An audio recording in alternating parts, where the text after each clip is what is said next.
আবার টাকা উদ্ধার। স্থান মালদা থানার মঙ্গলবাড়ি এলাকায় 3টি টাকার মেশিন নিয়ে চলছে গণনা। ঘটনাস্থলে স্পেশাল অপারেশন টিম, সাথে দক্ষিণ দিনাজপুর ও মালদা থানার পুলিশ। গত 5/7/2026 তারিখে দক্ষিণ দিনাজপুরের মেহেন্দ্রি পাড়াতে 1500টি নিষিদ্ধ কার্ব সিরাপ আটক করে।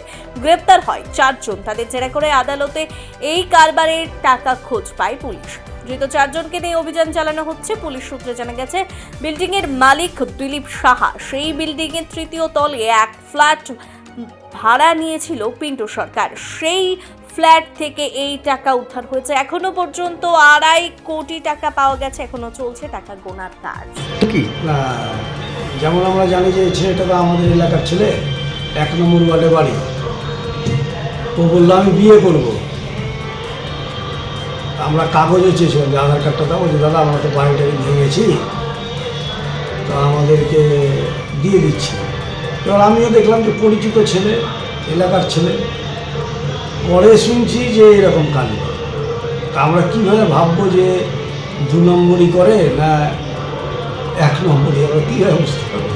কিছু পেয়েছে, কিছু দেখলেন? একটা শুনলাম যে একটা মোটা অঙ্কের টাকা পেয়েছে। কত টাকা জানেন না? না, এটা আমি জানি।